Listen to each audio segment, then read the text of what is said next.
हिंदू ये वर्ड आता है एक नदी के नाम से, सिंधु नदी के नाम से, जिसे हम इंडस के नाम से भी जानते हैं। एंड एक और वर्ड हिंदुस्तान यूज किया जाता है to refer to the people of the Sindhu river या to refer to the people of the Indus river. But एक बात ने मुझे हमेशा सरप्राइज किया है कि कैसे हमें आम जनता को इतनी कम नॉलेज है about the Indus valley civilization या सिंधु घाटी सभ्यता के बारे में। और ये हाल जब है जब हमारी हिस्ट्री टेक्स्ट बुक्स में इनफ टाइम और स्पेस एंड चैप्टर्स डिवोट किए गए हैं on the Indus Valley civilization. In fact, every history textbook of India starts with the chapter on the Indus Valley civilization. पर फिर भी we have little to no knowledge about the Indus Valley civilization. ऐसा क्यों है?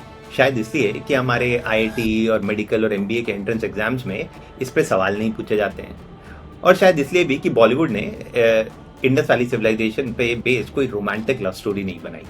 ओह, बनाई थी but चली नहीं। खैर, छोड़िए इस बात को।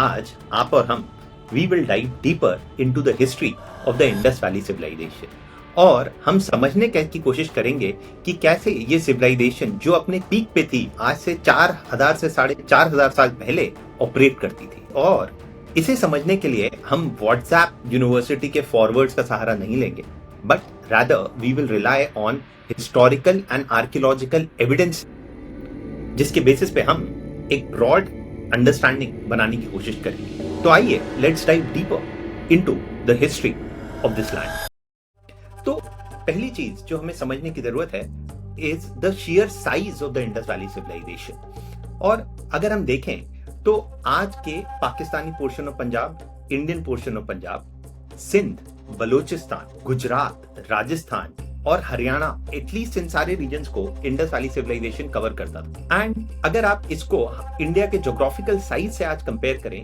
तो ये एटलीस्ट 1/3 था करंट साइज ऑफ इंडिया के। So it was that big. और अगर आप इस बात को भी ध्यान रखें कि इंडस वैली सिविलाइजेशन जब अपने पीक पे थी आज से 4000 से 4500 साल पहले, उस समय इजिप्शियन और मेसोपोटामियन सिविलाइजेशंस, दो और बड़ी सिविलाइजेशंस थी। इजिप्शियंस वो जो इस समय पे अपने पिरामिड्स बना रहे थे, और मेसोपोटामियंस भी जो इस समय पे एक बड़ी सिविलाइजेशन थी। पर as compared to Egyptian and Mesopotamian civilization, Indus valley civilization ज्यादा बड़ी थी। पर इससे भी ज्यादा इंटरेस्टिंग बात यह है कि किसी को आज से मेनली 100 साल पहले तक इंडस वैली सिविलाइजेशन का नाम भी नहीं पता था, और इसकी डिस्कवरी ही हुई थी 1921-22 में। एंड 1921-22 एक इंटरेस्टिंग टाइम था हिस्ट्री और आर्कियोलॉजी की दुनिया में, क्योंकि it was during this period जब इंडस वैली सिविलाइजेशन की साइट्स को डिस्कवर किया जा रहा था। उसी समय पे पूरे वर्ल्ड का अटेंशन फोकस था एक्चुअली इजिप्ट पे। क्यों?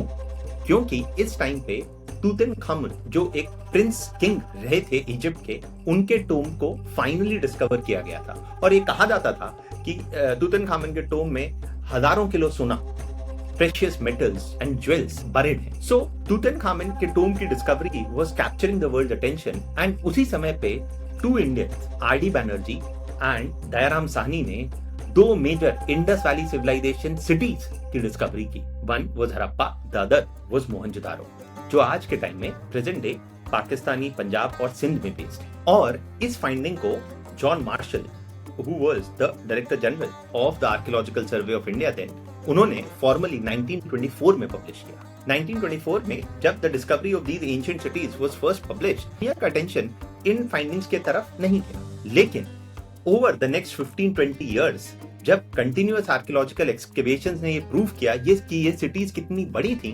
तो इन आर्कियोलॉजिकल डिस्कवरीज ने हिस्ट्री की पूरी अंडरस्टैंडिंग को ही बदल के रख दिया। ना सिर्फ Indian history but world history की पूरी अंडरस्टैंडिंग को ही बदल के रख दिया। देखिए, 1920s तक ये माना जाता था कि इंडिया की सबसे एंशिएंट या प्राचीन सिटीज वर सिटीज लाइक पाटलिपुत्र या बनारस या प्रयागराज या तक्षशिला, जिनका ओरिजिन अराउंड 600 BC के टाइम पर हुआ था। पर जब हड़प्पा, मोहनजोदारो, धोलावीरा, राखीगृही ऐसी सिटीज की डिस्कवरी हुई तो ये प्रूव हो गया कि इंडिया और इंडियन सबकॉन्टिनेंट की ओल्डेस्ट सिटीज 600 BC में नहीं अराइज हुई थी, पर अराउंड 2000 साल पहले 2600 BC या इस टाइम पीरियड के अराउंड ओरिजिनेट हुई थी। और ये इंडिया के नॉर्दर्न प्लेन्स में नहीं ओरिजिनेट हुई थी, ये इंडिया के नॉर्थ वेस्ट रीजन में ओरिजिनेट हुई। एंड इन फाइंडिंग्स ने सिंगल स्ट्रोक में इस बात को प्रूव कर दिया कि इंडियन सिविलाइजेशन एंड इंडियन सभ्यता मच ओल्डर है than was previously known. So, अगर हमें इंडस वैली सिविलाइजेशन के बारे में कोई एक चीज डेफिनेटली पता होनी चाहिए, वो ये है कि ये civilisation was known for its world class cities. और ये सिटीज कोई स्मॉल सिटीज नहीं थी। अपने टाइम में मोहनजोदारो से लेके हड़प्पा से लेके राखीगृही से लेके धोलावीरा तक ये सारी सिटीज डिफरेंट साइज की थी और कहीं ये 200 एकड़, कहीं ये 400, 500 या इवन शायद 700 एकड़ तक के साइज में भी फैली हुई थी। तो clearly these were not small cities and excavation at these sites continue even today. पर इन सिटीज का यूनिक कैरेक्टरिस्टिक सिर्फ साइज नहीं था, but also the fact that they were extremely well planned cities. और हम इन सिटीज को well planned क्यों कहते हैं? क्योंकि आर्कियोलॉजिकल एक्सकवेशंस ने ये दिखाया है कि इनमें से कई सिटीज जैसे कि मोहनजोदारो में अगर आप देखें तो सिटी 2 पार्ट्स में डिवाइडेड है। एक अपर पार्ट जहां पर बिगर हाउसेस हैं जो मोस्ट लाइकली एक रूलिंग क्लास या रूलिंग एलिट्स यूज करते थे, और ये upper part of the town was also deliberately made at a higher height. And एक मच लार्जर लोअर टाउन था जहां पे रिलेटिवली स्मॉलर हाउसेस थे, जहां पे शायद कॉमन पीपल, आर्टिसंस, क्राफ्ट्समैन रहते थे। पर इस लोअर टाउन में जहां much larger number of smaller houses थे, हाउसेस किसी अनऑर्गेनाइज्ड मैनर में नहीं बने हुए थे, rather they were neatly and properly constructed in rows. और इन रो हाउसेस के बीच में रोड्स भी बनी हुई थी जो वेल पेव्ड रोड थी, और इन रोड्स के रिमेन्स आज भी पाए गए हैं। And these roads used to cut each other at 90 degrees. तो इसे कहा गया है एक grid pattern of urbanization. So think of it कि इन सिटीज में रो हाउसेस थे और रोड्स इन रो हाउसेस के बीच में से निकल रही थी, cutting each other at 90 degrees. पर इनके टाउन प्लानिंग का एक और इंपॉर्टेंट फीचर था a strong focus on sanitation. और फिर चाहे वो लोअर टाउन के हाउसेस हो या अपर टाउन के, ईच हाउस में, हर घर में एक प्रॉपर टॉयलेट था, जो टॉयलेट्स एक सेंट्रलाइज्ड ड्रेनेज नेटवर्क से कनेक्ट होते थे। एंड ये ड्रेन्स सारा हाउस होल्ड सीवेज को ले जाके टाउन के और टाउन की आउटर लिमिट्स में डंप करते थे। And this whole elaborate network of sanitation was built by the Harappans more than 4000 years ago, जो कहीं ना कहीं इस बात का प्रूफ है कि Harappans were well aware of the fact कि sanitation is extremely important for improving public health, कि अगर डिजीजेस का स्प्रेड सिटीज में रोकना है तो सैनिटेशन पे एक स्ट्रॉन्ग फोकस होना जरूरी है। सो इन अ वे इंडस वैली सिविलाइजेशन की सिटीज का एक अपना ही स्वच्छ भारत अभियान चल रहा था। एंड कुछ और सिटीज थी लाइक धोलावीरा जिन्होंने एक अलग स्टैंडर्ड सेट किया था in terms of conserving rain water या in terms of rain water harvesting. Dholavira की आर्कियोलॉजिकल फाइंडिंग्स ने ये शो किया है कि शहर के अंदर एंड शहर की आउटर लिमिट्स पे कई बड़े बड़े वाटर रिजर्वॉयर्स या जलाशय बनाए गए थे। एंड दीज वाटर रिजर्वॉयर्स में पानी आता था थ्रू अ ड्रेनेज नेटवर्क जो रेन वाटर को कलेक्ट करता था from throughout the city. So पूरी सिटी का आर्किटेक्चर ही डिजाइन था to collect and conserve rain water. क्यों? क्योंकि धोलावीरा गुजरात के रन ऑफ कच्छ रीजन में लोकेटेड है, जहां पे एवरेज ईयरली रेनफॉल काफी कम था।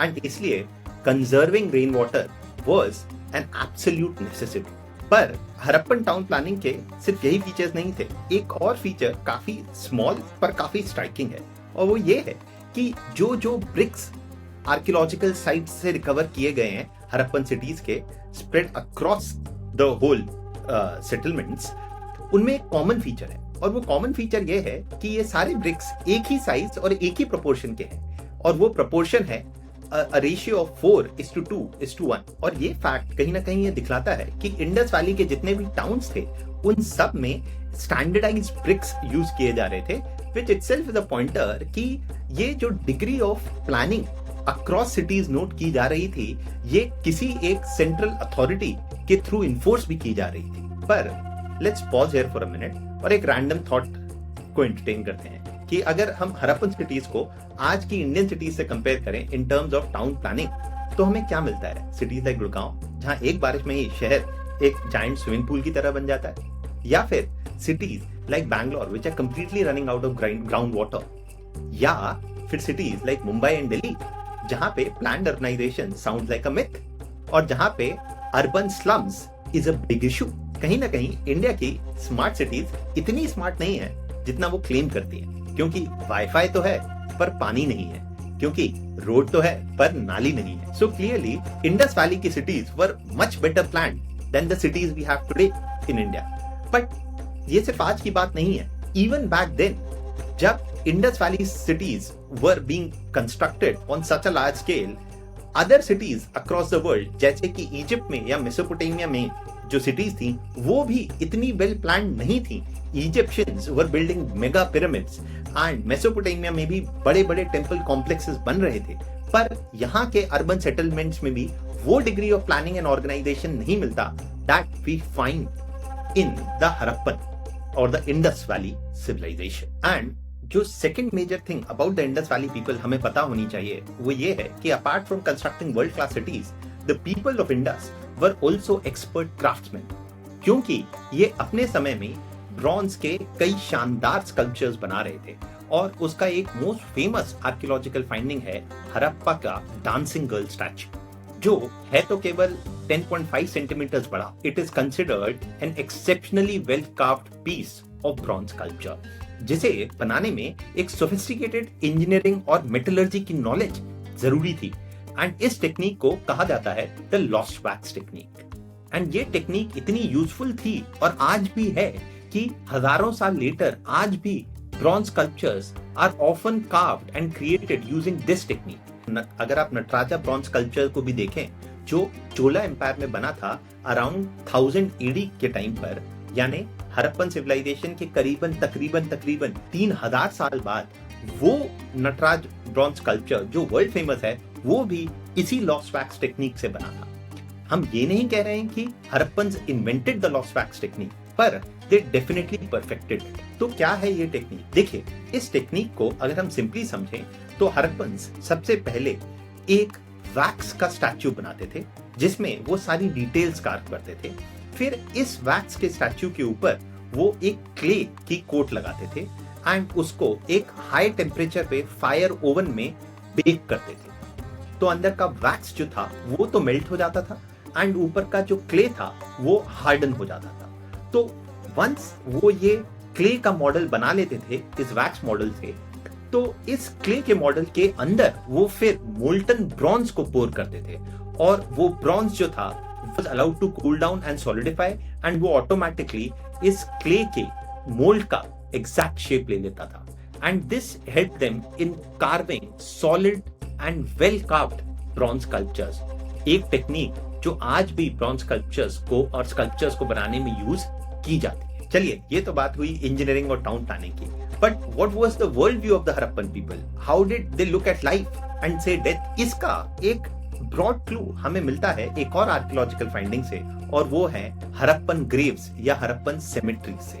अगर आप इंडस वैली सभ्यता की मेजर टाउन साइट्स को देखें तो इन सब के पास ही कुछ सिमेट्रीज या ग्रेवयार्ड्स मिले हैं जहां पे हड़प्पन पीपल के बरियल्स मिले। अब इससे हमें ये तो पता चलता है कि Harappan people used to bury their dead, पर the size of these cemeteries इतना बड़ा नहीं है कि जहां हजारों की तादाद में लोगों को दफनाया गया हो। तो हमें ये क्लियर है कि Harappans used to bury the dead, पर इस बात पे क्लैरिटी नहीं है कि क्या वो सारे डेड लोगों को बरी ही करते थे। खैर, इस डिबेट को अगर हम साइड में रख दें तो राखी गृही जो हरियाणा में है वहां पे एक बड़ी यूनिक आर्कियोलॉजिकल डिस्कवरी हुई, और वो ये थी कि एक ग्रेव में ही 2 स्केलेटन्स बरीड मिले, one of a female and other of a male. And ये फाइंडिंग एज लेट एज 2014-16 के बीच में की गई, और इस ग्रेव को आज कहा जाता है the lovers of Rakhigarhi grave. And चाहे वो राखी गृही के बरियल्स हो या हड़प्पा के बरियल्स हो, इन सारे बरियल्स में हमें ये भी देखने को मिलता है कि a number of pots were also kept, and in pots के अंदर jewellery and other valuable items were also kept. इस सारी प्रैक्टिस का क्या मतलब है? कहीं ना कहीं ये practice of burying the dead along with valuable goods prove करता है कि हड़प्पन्स का एक लेवल पे बिलीफ था इन एन आफ्टर लाइफ। वो कहीं ना कहीं ये बिलीव करते थे शायद कि once people die they have a journey into the afterlife. एक broad sense about Harappan beliefs with respect to death and life हमें मिलता है by studying the graves of the Harappan people. चलिए, डेथ की बात तो हमने कर ली, पर इंडस वैली सिविलाइजेशन में how did people dress up? Did they have a sense of fashion? Did they enjoy dressing up? इसके बारे में हमें क्या पता है? अगर हम आर्कियोलॉजिकल एविडेंस की तरफ देखें तो हमें एक और माइंड बॉगलिंग फैक्ट पता चलता है, और वो ये है कि हड़प्पन या Indus valley civilization was one of the world's foremost producer of cotton textiles इस समय पर। मतलब इस समय पर कॉटन को उगाया भी जा रहा था और कॉटन से कॉटन क्लोथ भी बनाए जा रहे थे। इन क्लोथ्स को कलर भी दिया जा रहा था by using the world famous indigo dye, जो often was used to give blue color. And archaeological evidence से ये पता चलता है कि there is enough reason to believe कि पूरी दुनिया में कॉटन के कल्टीवेशन को एक लार्ज स्केल पे पहली बार शायद इंडस वैली सिविलाइजेशन में ही किया गया था, एंड नील या इंडिगो का use for colouring these clothes भी काफी लार्ज स्केल पे किया गया था। इनफैक्ट इजिप्ट और मेसोपोटामिया में जो आर्कियोलॉजिकल फाइंडिंग्स हुई हैं, वहां पे भी इन चीजों के रिकॉर्ड्स मिले हैं कि टेक्सटाइल या cotton clothes made from India was exported to Mesopotamia and Egypt. तो clearly the Indus people had a strong sense of fashion and they liked dressing up, and even they exported many of these textile products to other civilizations. But एक और fact about their fashion sense kind of amazes me, and that is कि Harappan burial से लेके कई और evidences के through हमें ये पता चलता है कि jewellery was a very prized commodity in Indus Valley times. So much so कि ना सिर्फ औरतें या women but even men were fascinated by jewelry and used to wear jewelry. So clearly the sense of fashion and wearing jewelry was not restricted to one particular gender. So अगर हम एक broad view बनाएं Harappan civilization के बारे में, so we do get a sense कि Harappan civilization was not a primitive civilization. और कहीं ना कहीं हम सब ने एक बहुत ही misplaced notion बना रखा है हिस्ट्री के बारे में कि whatever happened in the past या जो कुछ भी अतीत में हुआ वो प्रिमिटिव था, और जो कुछ भी आज हो रहा है वो एडवांस्ड है। In fact history tells us that the past is not always primitive and the present is not always modern. वो कौन सी चीजें हैं अपने पास्ट से और हड़प्पन सिविलाइजेशन से जो हम आज सीख सकते हैं? Let us know in the comments below.